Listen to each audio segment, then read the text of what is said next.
Korean political leaders must possess a high adversity quotient AQ to succeed. Good day, I am Professor Nam Yong Lee, and I also serve as chairman of the Bukak Forum, a fellowship of more than 2,000 PhD-level policy experts devoted to guiding and enlightening the grassroots citizens of the Republic of Korea in order to advance a healthy liberal democracy and a sustainable free market economy. My fellow citizens, we now live in an era where brilliance on paper matters less than the depth of human character and experience.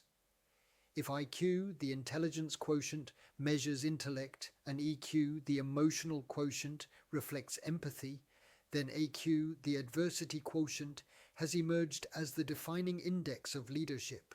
The adversity quotient measures one's ability to remain composed under crisis, to take responsibility, to assess problems objectively, and to endure hardship without surrender. In essence, AQ represents the strength of a person's attitude and resilience when facing life's inevitable trials. Leadership studies across nations consistently reveal a profound truth. Those who have endured hardship tend to be wiser, fairer, and more honest.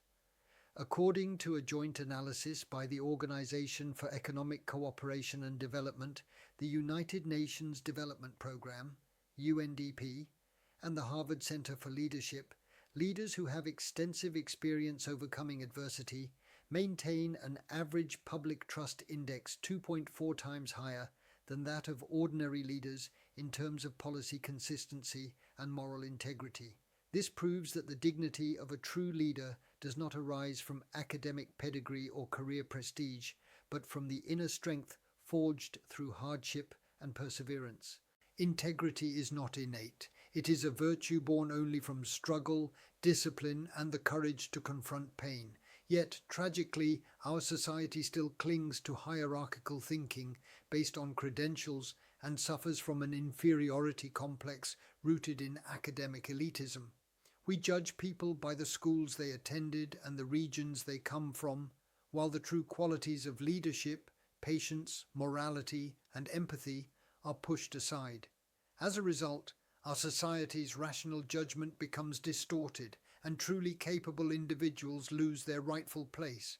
It is for this reason that despite the Korean people and corporations being among the best in the world, the quality of our political leadership remains among the lowest within the 38 OECD nations.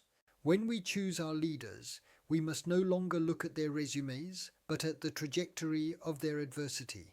We must ask what hardships they have endured, what lessons they have learned from failure, and how they have transformed those experiences into strength and wisdom.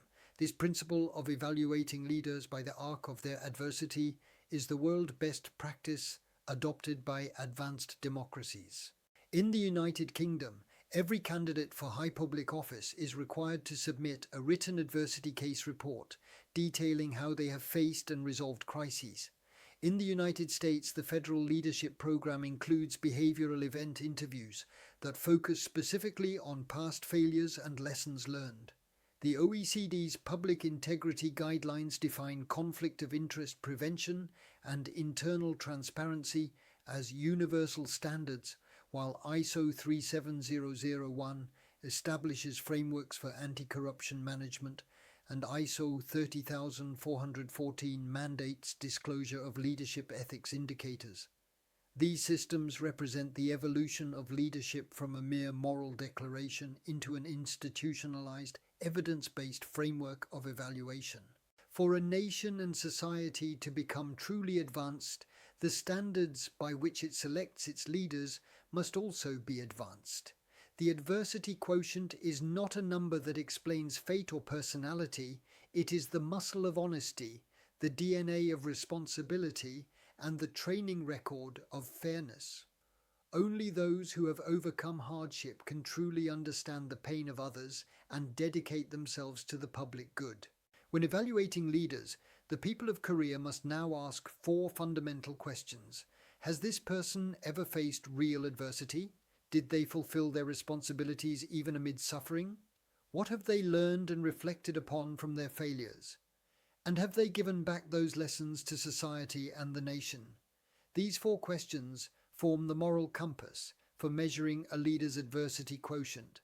When such principles take root in our political culture, we will no longer be deceived by eloquent speakers or graduates of prestigious schools. Instead, we will be guided by leaders who understand the pain of the people and remain steadfast even in the midst of crisis. My fellow citizens, integrity is not proven by words, and fairness is not established by proclamation. These values can only be embodied by those who have remained responsible and upright in the face of hardship. The higher the adversity quotient, the deeper the leader's insight and the more mature their judgment becomes. Only those who have endured crises and disciplined themselves through suffering possess the strength to lead a nation through peril.